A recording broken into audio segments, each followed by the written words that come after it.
أعوذ بالله من الشيطان الرجيم بسم الله الرحمن الرحيم والصلاة والسلام على سيدنا ونبينا وحبيب قلوبنا أبي القاسم محمد وعلى أهل بيته الطيبين الطاهرين المعصومين اللهم صل على محمد وآل محمد وعجل فرجهم يا كريم.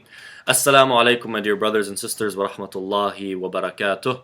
I ask Allah subhanahu wa ta'ala to accept your fast, to accept your salat, to accept your a'mal, to make us from those who truly benefit from this month, and to make us from those who are successful in their pursuit of the truth, who is Allah subhanahu wa ta'ala al-haq al-mutlaq Rabbil alameen. To make us from those who ultimately benefit from this month, gain success in this month, and learn something in this holy month of Shahr Ramadan. I lastly ask Allah subhanahu wa ta'ala to help us through these difficult times, to heal the sick, to help those in need, those that are struggling financially, those who are struggling to stay confined. I ask Allah subhanahu wa ta'ala to ease it on them and to give them the light at the end of the tunnel, who is ultimately the light of the universe, Sahib al-Asri wa Zaman, for his love sallallahu ala Muhammad wa Muhammad. Last day, we introduced the topic that we are going to be discussing for the next 12 days or so, the series of discussions that we are going to be having, revolving around the idea of holistic Islam. We said last day, just a very quick review to kind of get your brains going and my brain as well. We said, my brothers and sisters, that a lot of the times when we are looking for different discussions to sort of have and listen to, different lectures to gain from, we tend to gravitate towards the lectures that are discussing topics that we don't necessarily know much about. And if we've been all our lives in the masajid, in the Husayniyat, listening to lectures, a lot of the times these different topics that we are inclined to discuss the nitty-gritty details that many people don't know about, whether they be historical or even in theology or aqa'id. When the fact of the matter is, many of us, myself included, I'm a nobody, I'm a humble servant, and I'm a man that is on the pursuit of knowledge, just the same as all of you, my brothers and sisters, a student merely. A lot of the times we don't have the fundamentals down. The holistic idea behind Islam is not clear to us. Sometimes I can ask a question and I can say, for example, who are the sons of Muslim ibn Aqil? Who is Sab' al-Dajjal, who is buried in Iraq? Who is this individual? At the time of Imam Musa al-Kadhim alayhi salam, what was the most prominent mas'ala, or the most prominent issue that was discussed mostly amongst the people, and what was the answer to this debate, for example, to what the Shia opinion about this issue, whatever it may be, and I'll find an answer from our dear brothers and sisters. But if I ask you a simple question of, or if I pose a simple question of, why do you worship God? Why do you search for the truth? Why is the truth something so important to you as a human being, as a Shi'i, as a Muslim? Why search for the truth? For example, why do you worship a God that you don't see, that you cannot prove with the five senses? Why worship him even if you prove that he exists? I know he exists. Why do I worship him?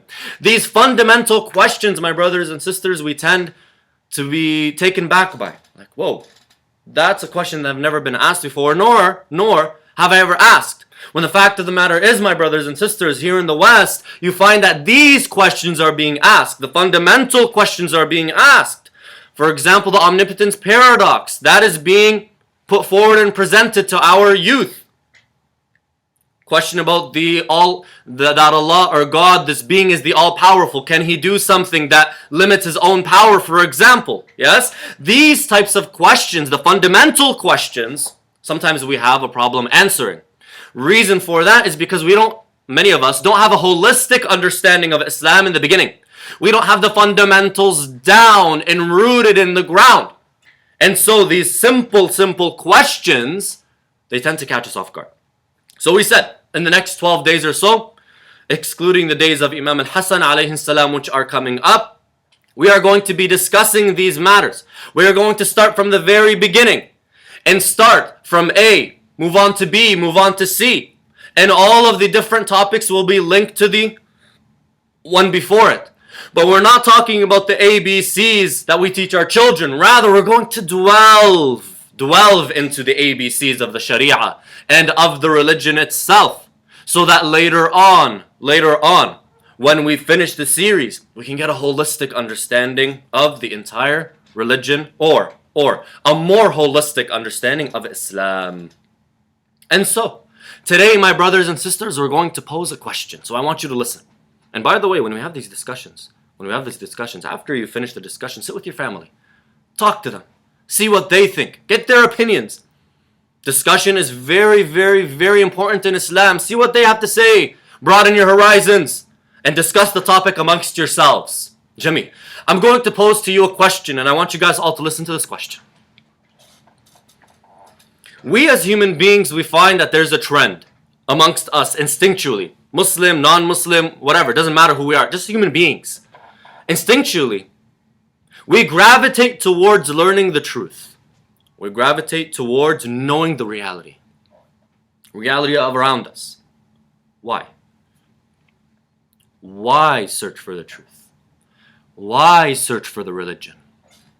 Why do you as a human being want to know the truth? And if it's just instinctual, then is that enough of a reason? If it's just instinctual, it's within yourself, is that enough of a reason to prompt you as a human being to search for the reality? It's instinctual for me to do a lot of things. It's just human nature to do them. But some aspects of human nature are frowned upon, such as greed, such as selfishness, such as just wanting what's beneficial for me and excluding what is beneficial for the overall community or the nation or the people. That's human nature. So is human nature enough to prompt us to learn the truth and know the truth behind the universe around us? Think about that. Why search for the truth? Is there a logical reason? Is there a logical reason that pushes you towards learning the truth? And if someone was to come and tell you, Tayyib, you may have a proof for the existence of God. You may have a proof as to why your religion is the right religion. But why search? I'm living a life where I have everything at my disposal. I have a roof over my head. I have water. I have food. I have people to take care of me. I have a flourishing economy around me that gives me so much opportunity to grow and progress. I have a judicial system that looks after my rights. I have a government that's looking after my well-being. I'm given everything in this world. Why search for an alternative truth to what I see around me? That is the question that we want to ask tonight, my brothers and sisters, and hopefully answer.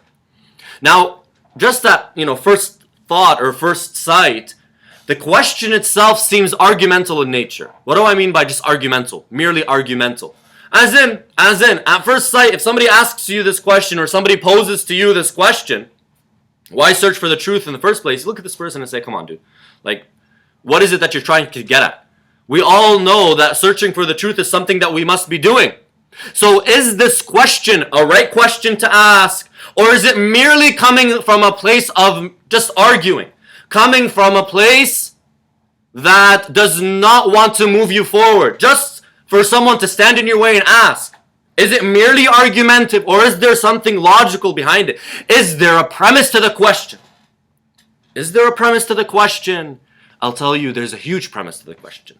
And a very important premise to the question. Listen. Around you, the world is clear in what it is. Around you, you see things for what they are. We live on Earth. This Earth is in the middle of the Milky Way galaxy. The universe is 13 billion light years across, or 13 billion light years, or 13 billion years old. We are here, we live for 80 some odd years and die. From day one until the last day, we are to survive. When we are born, we are privileged and given the opportunity, just like all of the other organisms that are living on this earth and in this universe, whether they be on Earth or any other planet, we are given the opportunity to thrive. And so the goal behind us being here is just to thrive. The universe is clear to me. Why search for an alternative reality than the one I see with my own eyes? As in, I'll give you an example. Let's say we had the FIFA World Cup. An example that everybody can sort of resonate with. We have the FIFA World Cup. In the last FIFA World Cup, let's say we had France win the World Cup. Jamil. Great. If there's no doubt about the reality of the World Cup being fair, would an investigation happen, a huge investigation begin about whether or not France cheated in winning the World Cup or not? Or do we just go by what we call a zahir? Or do we just go by what we see as apparent? If there's no reason to doubt the reality we see, and that is France winning the World Cup, is there a reason to open a huge investigation into refs being paid off, for example, into different methods of cheating that may have went on? No, unless there's a reason to doubt. In other words, the reality is clear around you. Why ask? Why ask if there's something behind that reality? Why ask if there's something metaphysical behind that reality? Why search for an alternative truth? Why search if there is a God? If you can't see him, why search for him? Why search? The truth is there. Why ask if there's something behind that truth that I don't see? What prompts you to do so? The question, many of the times, is argumentative. But when you delve into it, it's extremely logical. That's why the ulama, they come forward before they discuss the existence of God, before they ask you or they discuss and present to you the characteristics of Allah subhanahu wa ta'ala, for example, what God is, how God is to the degree that human beings can understand and comprehend. They come and they discuss this matter. Because if nothing prompts you to learn the truth, then why is it on the day of judgment, if there was a day of judgment, God is to ask you, why didn't you search for the truth? You can easily tell him, there's nothing that prompted me to search for the truth. And just instinctually, the desire to learn the truth may not be enough. And that is a real argument. That's an extremely valid argument. So what logically prompts me to search for the truth? This is what the ulama call wujub al-ma'rifah. Bahth wujub al-ma'rifah. The discussion revolving around the obligation to know the reality. What obliges you to search for the reality, to search for the truth? On this, they present different arguments. Some are weak, straightforward, I'm going to say. Some are weak or weaker. Some are stronger. The ulama, they come and they say this. You'll find this in the books. I can point to some books if you'd like, maybe after the discussion or at the end of the discussion. Some ulama, they come forward and they say the proofs that we bring forward, you can categorize them in two ways. Some of them are ethical, moral. They tap into an individual's moral code, not instinctual, a human being's moral code, and prompt them to search for the truth. And some are logical. They use logical reasoning step by step to arrive at a conclusion and as a result, and ultimately point you into that direction and ultimately put on your shoulders the obligation to search for the truth. And they say, as for the moral proof, those that are categorized under the moral umbrella, the moral title, those ones are weaker than the logical proof. Why? Because although morality is objective, human beings generally have objective morality. What is wrong to me is understood by someone else to be wrong just the same.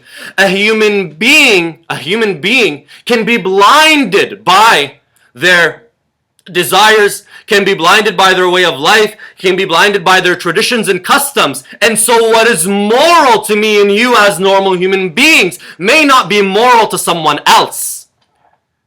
And so they say the moral proofs may not be as strong.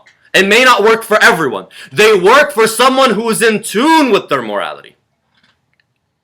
And for example, a moral proof is they say, you as a human being, you have been given a lot. And the one who has been given needs to ultimately thank the giver. And for you to thank the giver, morally, this is a moral obligation to thank the one who has given you. You have to know that the giver exists. If he exists, or it exists, you must thank the giver. If he doesn't exist, then it's just random and there is no one to thank. But you did your obligation to find that giver and then ultimately thank him. Again, moral. Maybe it works. Maybe it actually resonates with people. But for some, that's not enough. So what's the logical proof? The ulama, they come forward and they say, the logical proof is what we call وجوب دفع الضرر المحتمل. The obligation to push away the possibility of harm. Listen, this is what they say. They say, human beings that live on this earth, around us, there are many realities or many theories soaring about what the reality of this universe is. Many theories. Many different religions that come and say the reality of this world is A, B, C, and D. And each and every religion has an opinion about what the reality of the world is. Some of these opinions can be proven, whether through science or logic. Some of these theories can be disproven also through science and philosophy, logic as well. But then there are aspects of those theories that cannot be proven through the five senses unless you experience death itself, where that theory manifests its alternative reality for you. But the problem is if you die, you can't tell the human beings that are still alive what the actual truth is. As in, if I pass away and the reality behind this world is nothingness, as in it's random causes and random effects, it's just a randomized sort of computer that gives you randomized events. As in, this world has no God, this universe has no religion, you are here merely by chance and you will die and that's it. It goes black. I can't go back and tell human beings that this is the reality. Similarly, if Islam was the truth, I can't go back and tell them, hey guys, there's something called hell and heaven. I saw it with my own eyes. So the only way to see which theory is 100% correct is by experiencing death. And because you can't go back and live your life again in accordance with this theory that you saw to be the truth, you must have yaqeen, certainty. Yeah, you must have certainty that after death, no harm is to befall you. So, in the world that we have today, let's assume we have 3 or 4 mainstream theories. We have Islam, we have Christianity, we have Judaism, and we have atheism. 4. Let's say we only have 4, much more. But let's just say there's 4 to give you a simple example. You as a human being instinctually want to push away the possibility of harm reaching you after death. And you cannot know for certain what the reality is until you experience death. But after you experience death, the chance is gone. Jameel. There are theories that say if you don't follow our way of life, you're going to go to hell. You're going to go to hell. Eternal harm. Eternal punishment. Punishment like no other.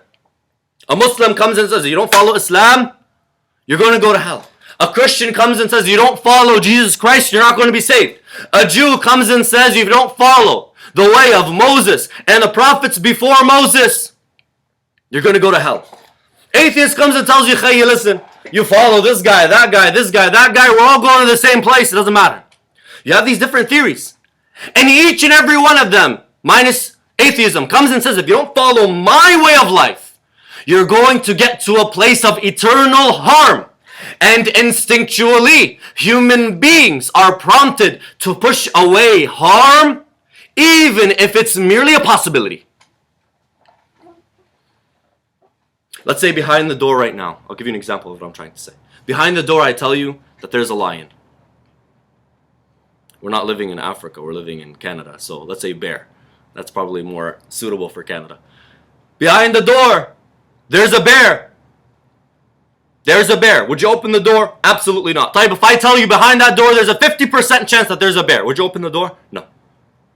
If I tell you behind that door there's a 10% chance that there's a bear ready to rip you up, before iftar.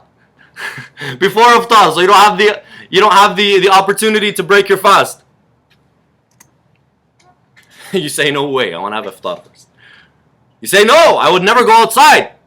A mere possibility, even small, is enough to prompt you as an individual to see, is there an actual bear outside?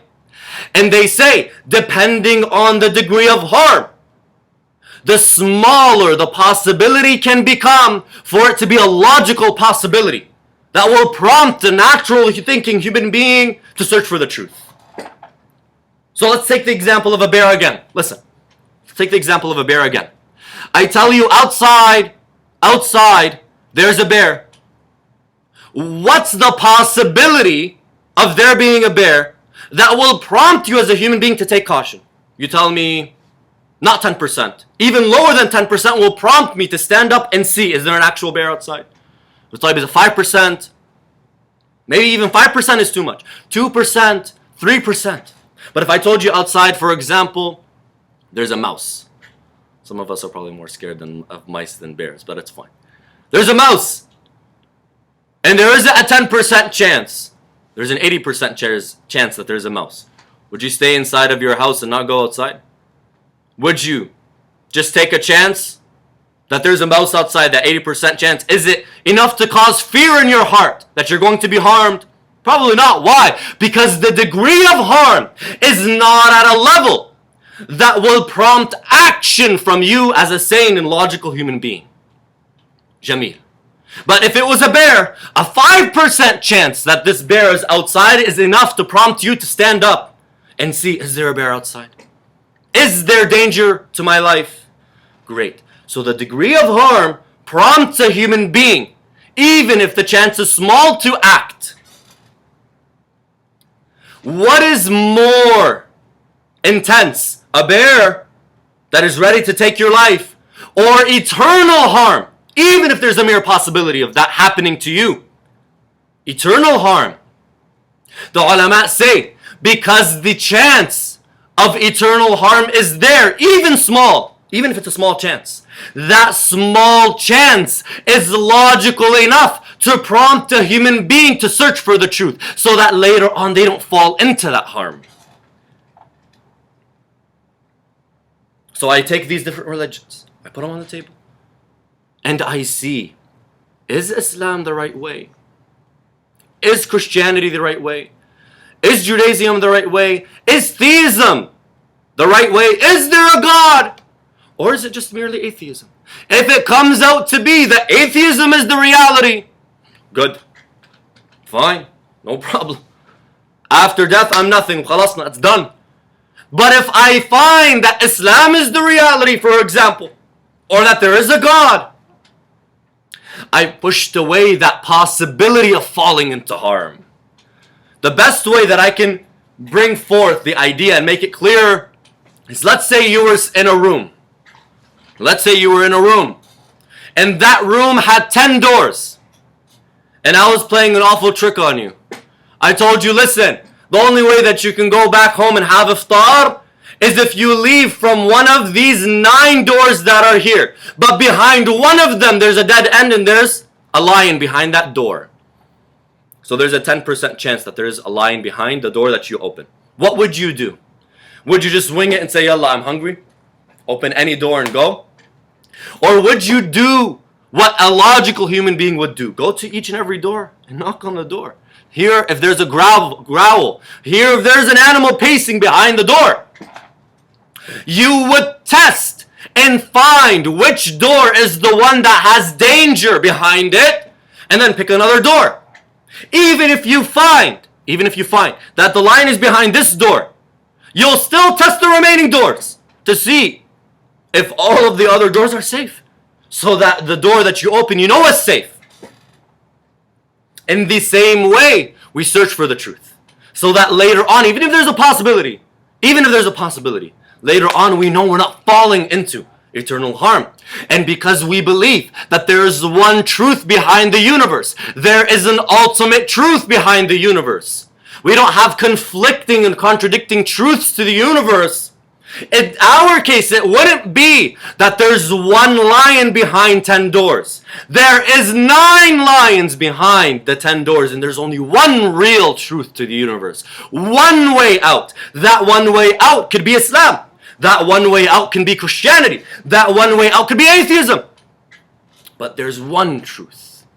What prompts me and you to search for the truth is that innate desire as a human to push away harm, even if it's a mere possibility. Even if it's a mere possibility. They call this وجوب دفع الضرر المحتمل. And so you take all of the religions that are there and start testing each and every one of them. Test them. Sometimes you can test a huge range of religions. You can test them all in one test. Those that don't believe in a God. طيب, prove the existence of God. You've X'd out all of these different religions or paths, ways of life, depending on what religion is defined by. There's a difference of opinion as to what religion actually means. Ways of life. Take those ways of life and throw them out the window. طيب, then you can prove that there has to be one God, one ultimate being, one perfect, unlimited being, and there cannot be two. Therefore, all of the other polytheistic religions go out the door, and you're left with the monotheistic religions, etc., etc., etc., until you narrow it down to one. If at the end of your research you find that atheism is the truth, you logically as a human being, you did your duty. Not saying that if you find that atheism is the right way, you are excused. There's more to it than just that. Put that aside. Now we are talking away from Islam. We are talking sort of objectively at this point in time. We are talking to the theist and the atheist at the same exact time. Here, my brothers and sisters, this proof was beautifully put into perfect words and given to us on a silver platter by none other than Imam al-Sadiq alayhi salam. And I love to do this, by the way. What we've been talking for here, on my timer it says 27 minutes. 27 minutes it took me to explain to you and to learn also from you, my brothers and sisters, this proof.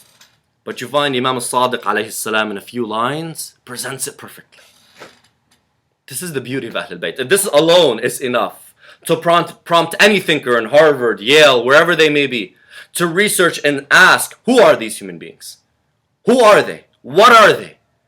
How is it that a 27-minute lecture was narrowed down into 3 lines by a man by the name of Ja'far ibn Muhammad? Listen to what the riwayah says. It says, Imam Ja'far al-Sadiq alayhi salam once, when he was in Hajj in Mecca, was approached by a man by the name of Ibn Abil Awja. Ibn Abil Awja was an atheist. He was a materialist, Maddi, they used to call him. And they used to also call him Dahri. What is Dahri? Dahri comes from the word Dahr, which means eternal or eternity. He used to believe that there's no end to the universe. That this universe was merely by chance. In other words, he was an atheist. Did not believe that this universe was moving towards a goal. Rather, it's a random events and it has no meaning. He approached the Imam, and he was, by the way, from Medina. They were in Mecca. He approached the Imam alayhi salam, and he said to him, Salamun alaykum ya Sayyidi wa Mawlai. He respected the Imam. The Imam was respected by the theist and atheist alike, by the way. He was known to be a scholar.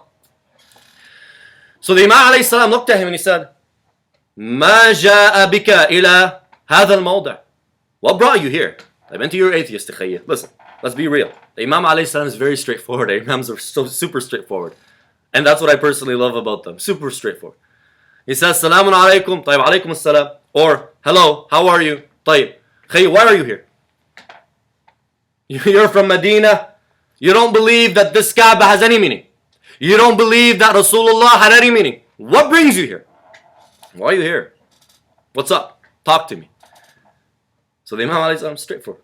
ما جاء بك إلى هذا الموضوع. Why are you here? So he says, عادة الجسد وسنة البلد ولننظر ما الناس فيه من الجنون والحلق ورمي الجمار. He says, merely tradition. This is something that we have become accustomed to during this time we come to Mecca. And I want to see these people. I want to see these insane human beings and how they throw stones at a wall or throws stones at a pillar and how they shave their heads. He's an atheist. He's just as straightforward as the Imam. So the Imam alayhi salam says, قال الإمام أنت بعد على عتوك وضلالك يا عبد الكريم يا عبد الكريم. You are still on this path. You are still doing what you are doing. You're still an atheist. You're still a materialist. So this man, Ibn Abi al-Awja, فذهب يتكلم. He started to try and debate the Imam عليه السلام. فقال له الإمام لا جدل في الحج. لا جدال في الحج. There's no debate in Hajj. There's no argument in Hajj. Leave me alone. Let me give it to you from the end. Let me give it to you from the end. ونفض رداءه من يده وقال إن يكن الأمر كما تقول وليس كما تقول نجونا ونجوت.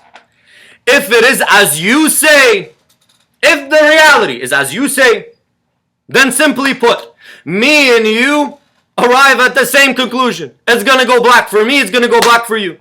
What you did in this world means nothing, and what I did in this world means nothing. It's merely a legacy. If it is as you say and it's not as you say, you and I are successful. You and I are saved. وإن يكن الأمر كما نقول وهو كما نقول نجونا وهلكت. And if it is as we say, and it is as we say, this is the Imam talking.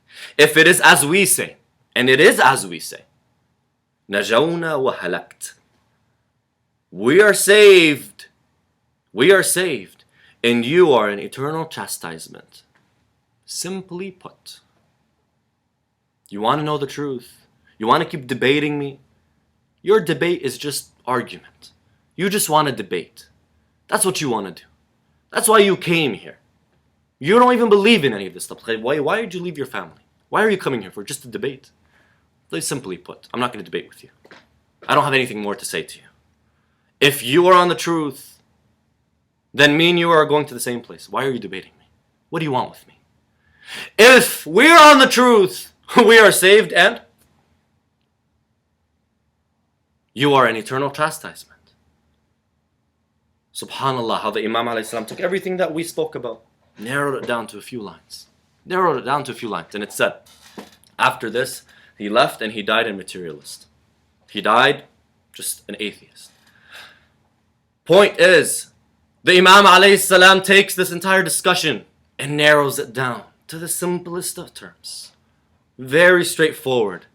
The Imam ﷺ was speaking to him through a holistic outlook. Listen, let's just talk the way it is. Forget philosophy, right? Forget mathematics. Just let's be frank and straightforward. Let's talk holistically.